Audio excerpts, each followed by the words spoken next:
Thank you, Mr. Purushothaman. Now, I think you all know where to get money from. We have the State Bank of India in Israel. You can just go there and they are ready to give you the money. Sorry. Easily. Okay. Now I call upon Anat. She wears a lot of hats. I think I will take another 5 minutes to actually do it. Okay, great. Thanks, Anat.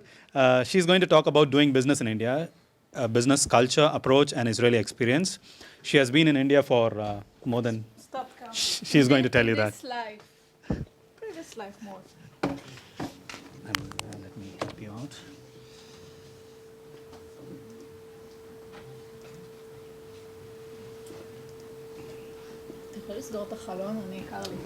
Can you have this? And then just, what's the name? Here. Yeah, that one. Just put it in a view full screen. Let's see if it works. Yes. Tick. And how much time do I have? 10 minutes. Maximum. 10 minutes. Okay. Hi and goodbye.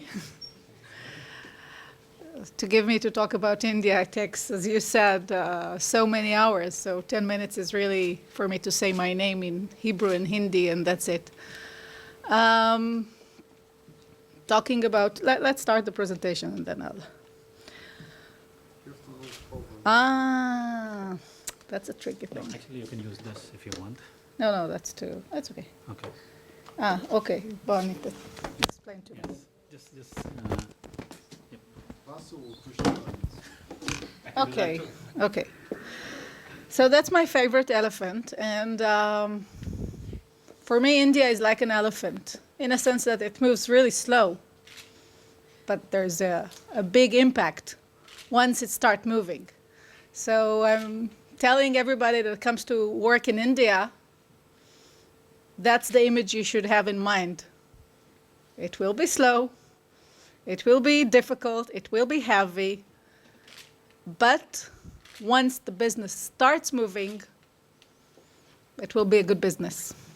So I am the little girl opening the door to India, and India is trying to march in.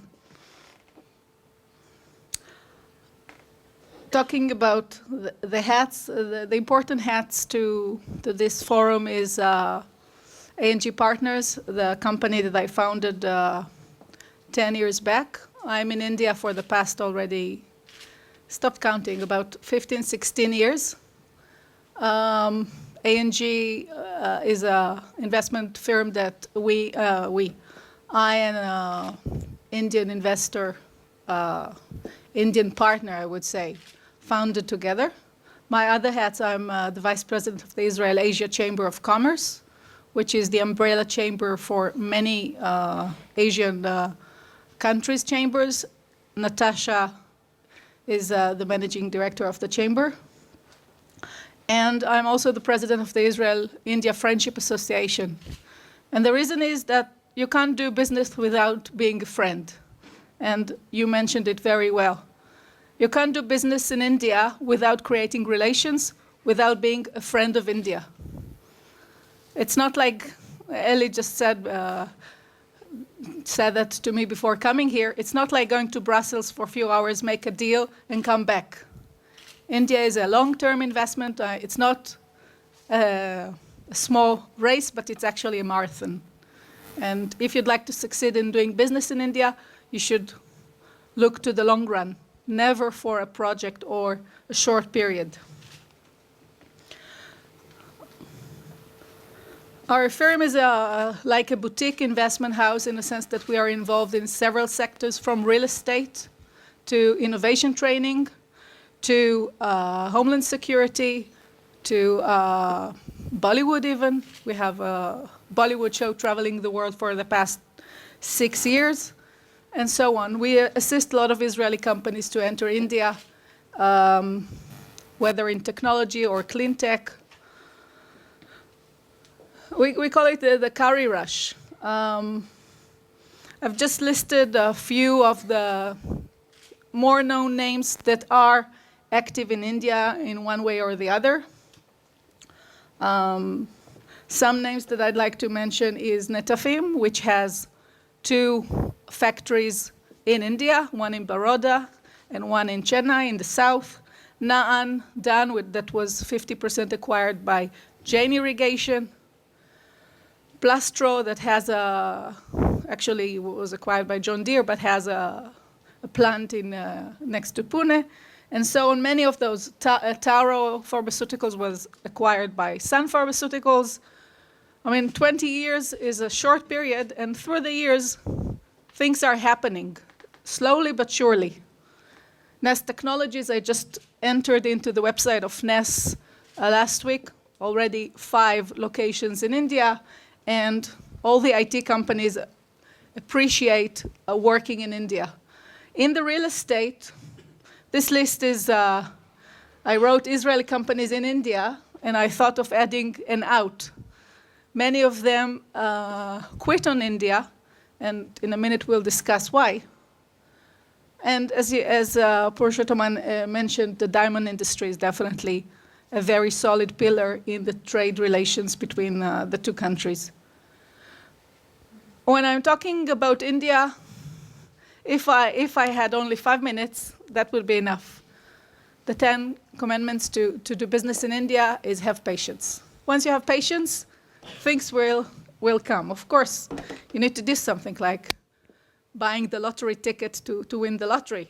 You have to be there and do more, but patience is the key for success. And I developed, many of you that heard my lecture, I always have this dictionary, but some of the international students didn't, so I will not take it from you. When in India, you're being told yes, it means yes, maybe, and no. Because no one will offense you to say no. No is offensive. You will always get the yes. No. You, from your experience, you will. I hope that you agree with me. They don't agree with me. Sorry?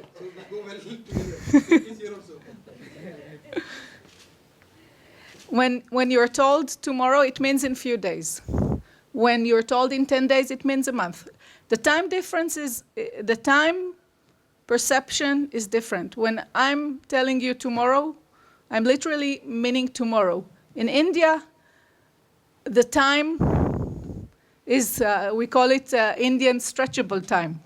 In a sense that India is more relaxed in the speed, and we Israelis, which are very anxious, and people are coming to me always a day before they go to India. They don't plan in advance.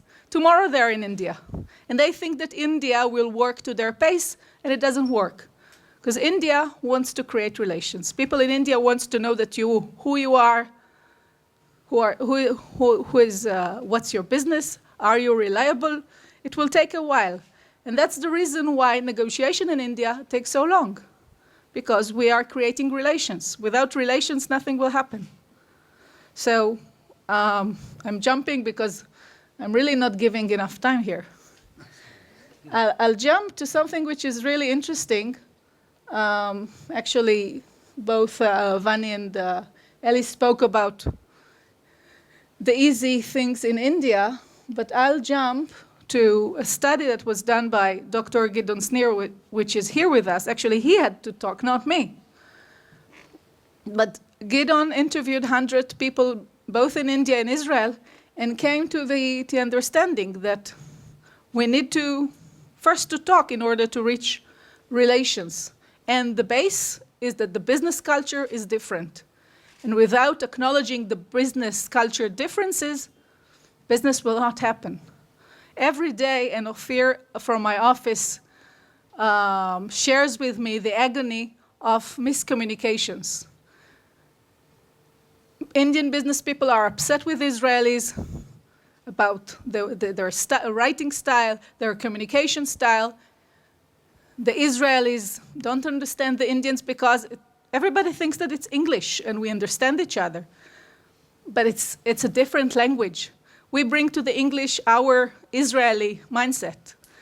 Indians bring to the English, their Indian mindset. And I can read an email in one way, Indians will read the email in other way, same as agreements.